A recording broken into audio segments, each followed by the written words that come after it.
디지털 포렌식. PC나 폰에서 삭제한 내용을 되살리는 마법을 부리죠. 다 알고 있는 것 같지만 또 설명하기는 어려운데요. 오늘은 이 디지털 포렌식에 대해 꼭 알아야 할 정보를 살펴볼게요. 디지털 포렌식, 영어 단어의 조합입니다. 포렌식은 원래 뜻이 법적인, 법정과 관련된 입니다. 그러니까 법정에서 증거로 사용되는 디지털 자료라는 의미겠죠?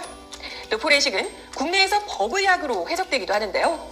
법의학이 주검을 샅샅이 해부하고 조사해서 사인을 밝혀내는 것처럼 디지털 포렌식은 디지털 기기에 남아있는 정보를 추적하고 분석, 범죄의 단서와 증거를 찾아내는 수사 기법을 말합니다.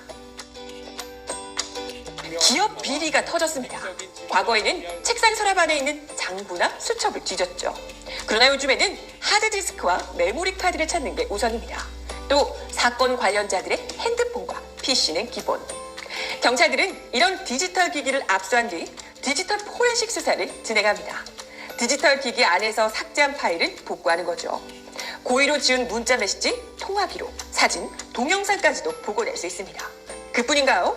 이메일 송수신 내용을 수집하고 메신저나 SNS로 주고받은 파일의 경로도 파악하죠. 이게 어떻게 가능하냐고요? 우선 디지털 기록 매체에 복원 프로그램을 깝니다. 그리고 암호 보안을 해제한 뒤 메타데이터를 통해 사용자가 주고받은 정보를 추적합니다. 컴퓨터를 포맷하고 제 아무리 정보를 없애고 숨겨도 디지털 포렌식을 이용하면 꼭꼭 숨은 디지털 증거를 찾아낼 수 있습니다. 이렇게 증거를 찾아내면 끝? 아니죠. 포렌식이란 단어에는 법정의 의미가 포함되어 있잖아요. 그래서 분석한 디지털 데이터가 범죄를 입증할 수 있는지 누구나 알 수 있도록 쉽게 정리하는 것까지 포함됩니다. 우리나라에서 디지털 포렌식이 처음 등장한 시기는 사이버 수사대가 생겨난 2000년 무렵입니다. 그리고 2008년. 검찰은 국가 디지털 포렌식 센터를 세우고 본격적으로 디지털 포렌식을 적극 활용하기 시작했습니다. 특히 스마트폰이 현대인의 필수품이 되면서 더더욱 주목받고 있죠. 사례를 들어볼까요? 2014년 세월호 참사 당시 승객들의 폰에서 카톡 대화를 복원했었죠. 복구된 데이터를 통해 세월호 참사 당시의 분위기를 알 수 있었고 사고가 났던 시간 등 결정적인 실마리를 찾을 수 있었습니다. 그리고 세월호가 인양된 뒤에도 추가로 발견된 휴대폰을 복구하는 데 활용되고 있습니다. 폰에서 수만 건의 문자, 카카오톡 메시지, 전화번호부, 통화 목록, 사진, 영상, 음성 등 데이터를 복구하고 있습니다.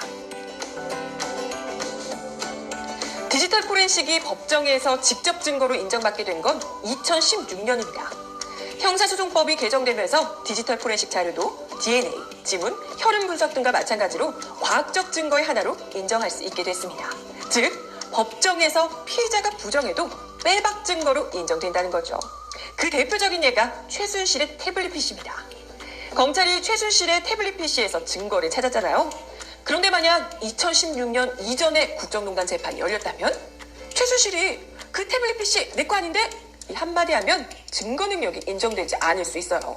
그런데 법이 바뀌면서 최순실이 아무리 부정해도 증거로 쓸 수 있게 된 거죠. 이외에도 디지털 포렌식은 불법 콘텐츠를 유통한 경로를 찾고 기업 전자문서를 조작하고 은폐한 흔적을 잡아내는 사건의 해결사 역할을 하고 있습니다. 범인도 잡고 사건도 해결할 수 있으니 디지털 포렌식은 무조건 좋은 것이다? 꼭 그렇지만 않아요. 개인정보 보호 같은 사생활 침해 논란이 있습니다. 경찰이 방대한 디지털 자료 속에서 증거를 찾다가 수사와는 관계없는 개인정보를 수집할 수도 있기 때문이죠. 2015년 미국에서 뜨거운 논쟁이 일어났습니다. 미국 샌버다니노에서 발생한 총격 사건 범인의 스마트폰을 입수했는데요. 수사를 위해 아이폰의 잠금 해제를 해야 한다. 개인정보를 보호해야 한다로 두 입장이 맞섰죠. 그럼 개인정보가 고스란히 노출될 위험을 막을 수는 없을까요? 아쉽게도 아직까지 완전한 해결책은 마련되지 않았습니다. 무분별한 압수수색을 방지하는 규칙을 의무로 실시하거나 디지털 포렌식 수사가 끝나면 데이터들을 즉시 폐기하는 것 등이 대안이 될 수 있겠네요. 앞으로 더 구체적인 대책이 필요하겠죠?